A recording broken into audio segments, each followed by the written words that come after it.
Hi, welcome to this video where we're going to run through some tips and advice for the Edexcel Computer Science GCSE Paper 2, the programming exam. So, when you start your exam, this is what you'll have on your computer screen. You'll be logged in not on your normal school username, but you'll have an exam account. And all being well, your exams officer will have given you 2 copies of the code files and the PLS programming booklet.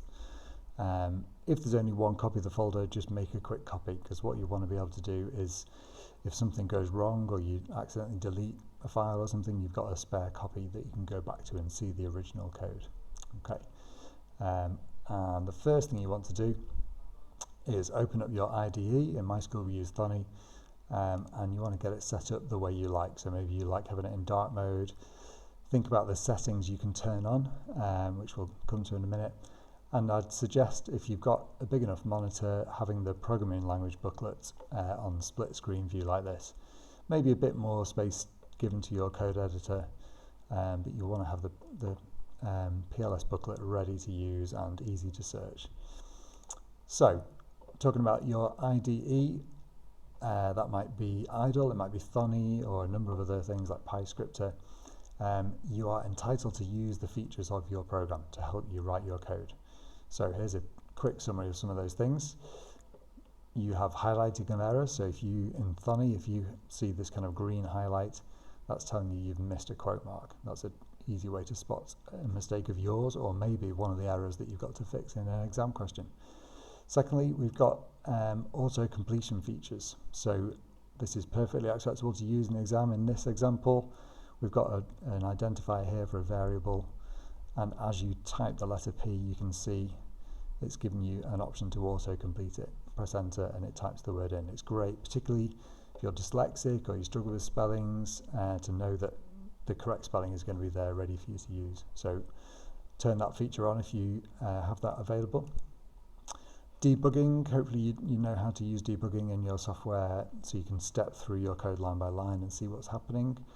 And even better, if you know roughly where the error is, just click a breakpoint on the line number, run debug, and it'll get up to that point and then pause and let you see what's happening. A lot of IDEs have some kind of variable window, so while your program's running, or maybe after it's finished, you can see the values that are being stored in the variables. Sometimes you also get local variables, so while you're debugging a subprogram, you can see what the local variables are storing. Really handy for fixing errors and working out what's happening in a program. And lastly, sometimes gets overlooked in Thonny, there's a little assistant window. It sometimes gives you slightly better advice when you've made an error. So you get the error message in your shell window, but sometimes you get a little extra tip or 2 from the assistant, so it's worth having that open. What you're not allowed is internet access, obviously, or any AI features of the software, so your teachers will have got those turned off. Good advice for all exams is read the question carefully. I recommend reading each question twice, unless it's very simple. Don't rush, take your time, make sure you understand what the question is asking you to do, and either take in a highlighter to highlight parts of the question, or just your pen, underline.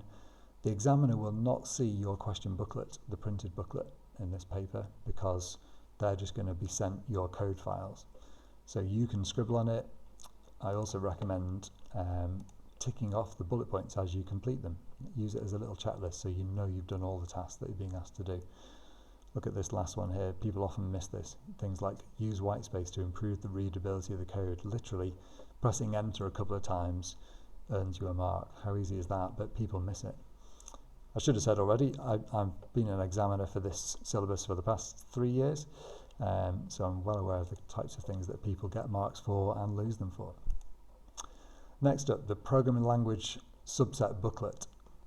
I strongly recommend that you have the PDF open, as I said earlier on, and within it you can search. Use the little magnifying glass tool, search for keywords that you maybe have forgotten. So if there's a comment in the code, or there's something in the question booklet and you think, oh, I can't remember what iteration means, or maybe you think, oh, Edexcel, they define this word slightly differently to how my teachers taught it, or whatever it might be. Just search it in the booklet, you'll get a bit of help there, get some examples. Another example of that is things like the word real. So real is another word for a float. If you forget that in the exam, just search real in the booklet and it will tell you. In the PLS, in Python, it's float. When you're using that booklet, bear in mind that these less than and greater than signs, they are not part of the Python code. So don't make the mistake of using those in the wrong context. Here's a little example. For the isAlpha subprogram, I've got a variable name is Monty Python. Name is my string. That's what I'm putting in front of isAlpha. Don't accidentally put less than and greater than signs when you see them in the booklet. Another little tip, if there's anything to do with formatting strings, there's a good amount of detail in the booklet about this. It shows you the order that things have to go in. So we start with a colon, then we give the alignment symbol if we need one, then the sign and so on. And there's a whole page with more details about this. What I really like here as well is this code. This is one of the few places in the booklet where you can literally copy and paste this into your IDE and run it and use the example and then change it. So in this example, they've got a colon, a right alignment symbol, and then they're using 10 for the width. So that means there are 10 spaces available for this particular string variable. The only thing to watch out is, I don't know if you can see on the video here, but these quote marks are not the same as these quote marks. So if you copy and paste this in, you may just have to change these quote marks into the standard code style quote marks that look more like that. Okay, moving on. Other general tip is do try every question. A lot of candidates in this syllabus maybe find question 5 and 6 quite challenging, which is normal, you know, they are the harder questions. Don't give up. Do the bits of those questions that you can, even if you can't complete them, you'll still get marks. So a few things to look out for. If the question asks you to maybe input a variable at the start, do it. You know, that should be a fairly basic skill. Here's an example from an old question. Take the input from the user and convert it to an integer. So we're just writing something like, I don't know, username equals int input, whatever it might be. Loops, if you're asked to process all the weights in the data structure, if you know how to write a for loop, just write that. Even if there's no code within it, that will probably get you a mark. Quite often people miss this sort of thing in the booklet, so add a comment on original line 27 was one of the marks available on a question on a previous paper, and many people just skipped through that, didn't quite realise. And finally, outputting messages. Things like display an error message, or there was one past paper that said something like give a greeting to the user. You literally had to write print hello and you got a mark for it. So read all those bullets in the question carefully, even if you don't think you can attempt the full question. High quality animation bouncing in there. That's just to give you a little excerpt from the examiner's report. So look at this. The question paper states to use the library and constants provided, use informative messages, comments, white space and layout. Where requirements are explicitly stated, students should attempt to meet them. So watch out for that type of thing. People just miss out these little bits that they could be gaining marks for. On that note, variables and constants. Oftentimes the program will start off by listing either some constants or some variables or both. They are just initializing the values here. Notice these strings are all empty, but this gives you a clue. Last name, first name, notice the capital N, DOB, my ID. So these are all going to be used later in the program. If we've got a constant, it's going to show capital letters.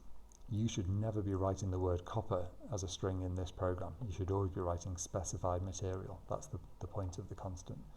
So when you start a question, look what's already given to you and make sure you use it. You will definitely lose marks if you don't use that constant in this program. When you're on maybe question 3, 4, 5, 6, one of them will most likely involve reading from a file or writing data to a file. And a few times people have got caught out where they've not noticed that there's a constant for the name of the file. So as an example, this one says input file equals bricks.txt. That's the name of the text file. So you use that in your file reading command. Again, you'd lose a mark if you directly put bricks.txt because it's already been given to you in this example. Okay, again, terrible animation. We have an example from the examiner's report here. Look at this. The most frequently missed marks were those associated with the use of relational operators and the use of literals rather than the constants provided. So that was a question 3 from a past paper. I think it was 2024 paper. They gave a number of constants at the start of the program, and people lost marks because they were using these numbers in their own code, and they should have been putting the name of the constant in. So watch out for that. Right, flowchart questions. This year's paper 1 didn't include a flowchart, so that makes me think there's a good chance paper 2 might include a flowchart. Here's 2 examples. The one on the left, it's kind of a sequence of instructions, so it's fairly easy. If you know your basic Python, you're going to get some inputs here, do some calculations and so on. When we hit this decision symbol here, it has always a yes and a no arrow coming from it. So in this case, that will be represented, because it's, look at those animations, amazing. This will be represented with an if-else, because it's one of 2 options. This is what we call selection. But this example is slightly different. So when we get to a decision here, oh, I've highlighted the wrong one. I should have highlighted later on. Oh no, that's right, sorry, apologies. Is count greater than 0? Has a yes or a no. This one heads all the way down here. We've got some other, this is going to be an if probably. Is new value greater than maximum? Is new value less than maximum? So these are going to be if or elifs or elses along those lines. But then when we see this loop going back around, that tells me this is not an if-else, this is some kind of loop. So depending on the program, you'd have to decide then, am I going to use a while loop, am I going to use a for loop? In this case, we've got a count variable, we're checking if it's greater than 0. That looks to me like it would be a while loop, while count greater than 0, something like that. Okay. Once again, a little comment from the examiner's report. Where students followed the logic set out in the flowchart to guide them in writing the code, very good marks were awarded. Okay, so if you see a flowchart question, you may well groan when you first see it, but actually it makes life quite easy because you can work your way through step by step. And again, scribble on it, tick things off as you go along, think, yeah, I've achieved that one, I'll move on to the next area. And that way you can think, have I done everything it's asked me to do?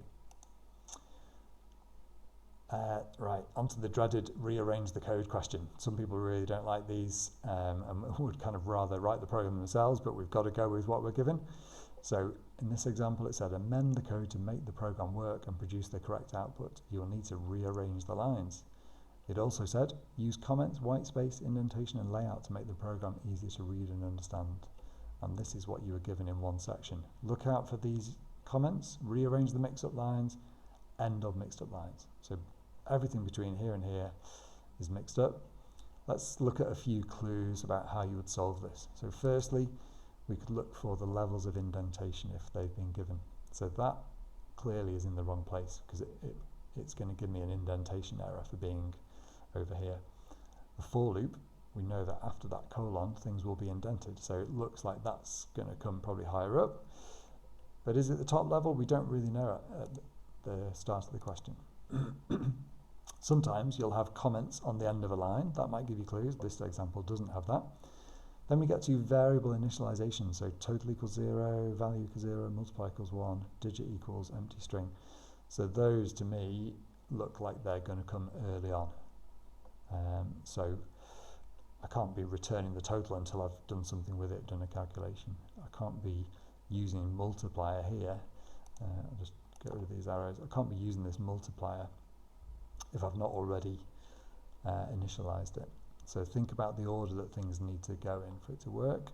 I can't be multiplying the multiplier by 2 if it doesn't already have a value. So you've got to use these clues to work around it.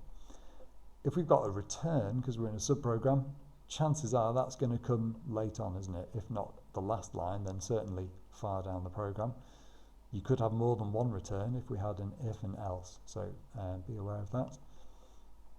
Yeah, all of these things give you ideas how to lay things out. And if you're still struggling, a bit of trial and error, run the program, see what error messages you get, and that might give you some more clues.